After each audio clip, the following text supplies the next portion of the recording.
All right, it is time to take my hair beads out and move them up because they've grown out quite a bit. So let's do it together. So first I'm just going to find where they are and clip my hair out of the way. Okay, so here is my little bead. Right there. I've used this one a few times, so the color is kind of worn off of it, but we're just going to take our pliers and I'm going to squeeze the bead. Like you can see, the bead is flat this way, so I'm going to put it lengthwise in the pliers and just squeeze it open a little bit. And then slide it right out. And there's probably going to be some hair either in the bead or just right here.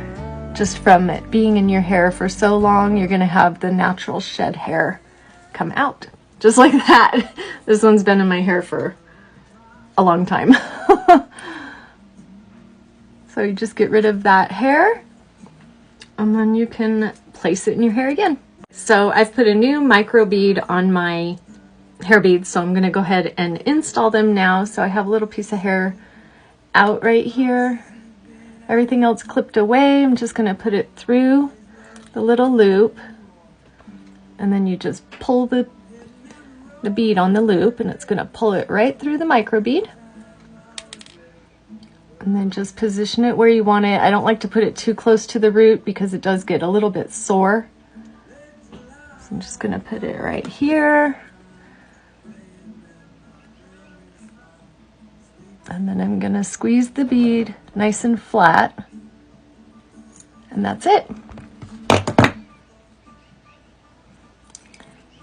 Now it's back in.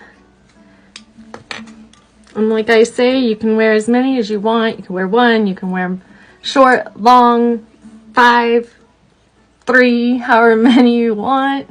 So yeah, go customize your own at Sterling Cactus. And yeah. All right, guys, thanks for watching.